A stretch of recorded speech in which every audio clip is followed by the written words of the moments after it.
Welcome back, guys. It is the Sports Issue with myself, Sandile van Heerden. And as we said, we are doing a lot of focus on footy since it is the World Cup. We want to give you a taste of that World Cup since our very own team, we won't mention any names, did not make it. But guys who did make it, we've got a few gentlemen here who do things that only I can dream of doing on PlayStation. I've got Flores, Aussie, and a record breaker, Chris. Gentlemen, morning, and thank you for joining us. Morning. I believe you guys, before we get into the interview, are going to show us a little bit of tricks of the trade. And from what I understand, it's one person on the carpet and you tag somebody in. Is that right? Yes, sir. Ladies and That's gentlemen, the whole plan. take it away. You're gonna open. Yeah, come and go. Open.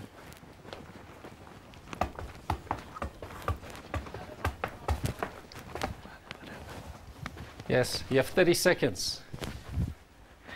Nice. Go. Oops. Oh. There goes the mic.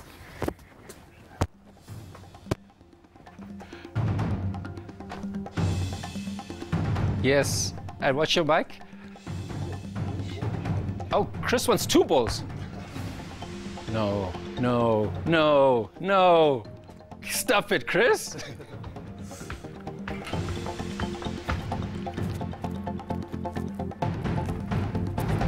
Nice. And me? Oh. Well, guys, come in closer. Flores, just first of all, Flores, tell us a bit about the name. It's a name I actually got at the European Freestyle Championship overseas. Oh, nice. So because I love a lot of ground moves, so it's like literally from the ground all the way up. So floor rise. All right, so you're rise with rising. the flow. Nice. And now tell me, obviously at some point we all had a dream of playing for Bafana Bafana or professionally. When did the decision for you become, okay, hang on, I'm not a team player, I'd like to do this by myself? I think it came in when I finished matric, and then I was like, nah, the soccer thing ain't working out. Let me try this. And then the freestyle, within a year, it was the World Cup, and I was getting booked, and I was doing shows, I was traveling the world. Oh, nice. Then I was like, you know what, let me just continue with freestyle. Soccer, I'll see you next time, you know, because the passion was falling more on the freestyle than the soccer. And you know, this is an individual sport. I can't say, no, you messed up. No, if I mess up, it's all on me. It's all on you. Yeah. Ozzy, and for yourself, what has this kind of football, what do we call this, apart from juggling? Freestyle football. Freestyle football. What has it done for you? What doors has it opened for you?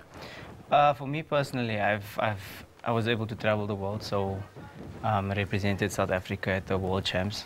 So there's a World Champs? Yes. How does that work? How do you qualify for the World Champs? Look, it's an open World Champs, so I mean, if you are a freestyler yourself and you're obviously pushing your own level, the aim is to get there. So I mean, if you can get yourself a sponsorship and you are on a level to be there, then I mean, you go online, you show your YouTube clips, and then there's it's called Super Bowl.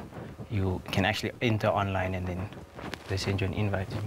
Nice. To represent South Africa. Nice. And then tell us a little bit about the choreography, because obviously I'm assuming you're telling a story with your moves and stuff. How and who helps you with putting it all together and saying that's what you should do? I think it depends on yourself as a freestyler. So there's different types of freestylers. So there's different competitions. So the choreography part will come in if you're doing a routine, for example, for a routine competition. And then there's like what we call the battles, where you just basically freestyle. You go what the word says. You freestyle and you up against your opponent. But it's not. I wouldn't say it's choreography to a point where, as in you obviously have the tricks in your mind, but it's what happens on the day. Well, that's for me specifically. I don't know. I'm sure other guys plan their moves out. All right. Yeah. And Chris, some people might know you. You recently made headlines. You broke records. Got yourself into the Guinness Book of Records. For those who don't know, just tell us a little bit about that. Basically, it was run around about the UEFA Champions League. Ball was dropped from a crane, 37 meters up in the air. You tried to control it and without dropping it, and tapped the ball 5 times.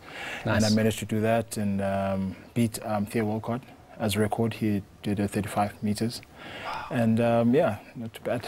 So does that mean you are better than Theo Walcott? You could be playing for Arsenal instead of Everton right now. Listen, I should have signed that contract. But yeah, all All jokes aside, but he's a great footballer. I have so much respect for him, and yeah, I mean, best in the world right now. And then what's next for you? I'm trying to break another record. Okay. Keep the ball up for 1 million times. It's going to be very, it's going to take me just more of a week and a half. So I'm training hard for that. Yeah. And you're obviously going to be using. Are you going to be eating during that time? Yeah, I know. I'll be eating. Bathroom breaks during that time? Yeah, basically I'm going to keep the ball for an hour, and in between the hours there'll be 5 minutes breaks. But it's going to take its toll on my legs. Acupuncture during the break, so it's going to be tough. Oh, so you are allowed a break? Yeah, like a 5-minute break. Yeah. Okay. Yeah. All right. When is that? You can look forward to that. I'm going to do it in December in Cape Town. So yeah, more info around that time. We'll definitely look out for it. Chris, Aussie, Flores, guys, thank you so much for coming through. And thank you so much for watching. Once again, it is The Sports Issue. Dudu Ramela continues after the break with a Weekend Wake Up.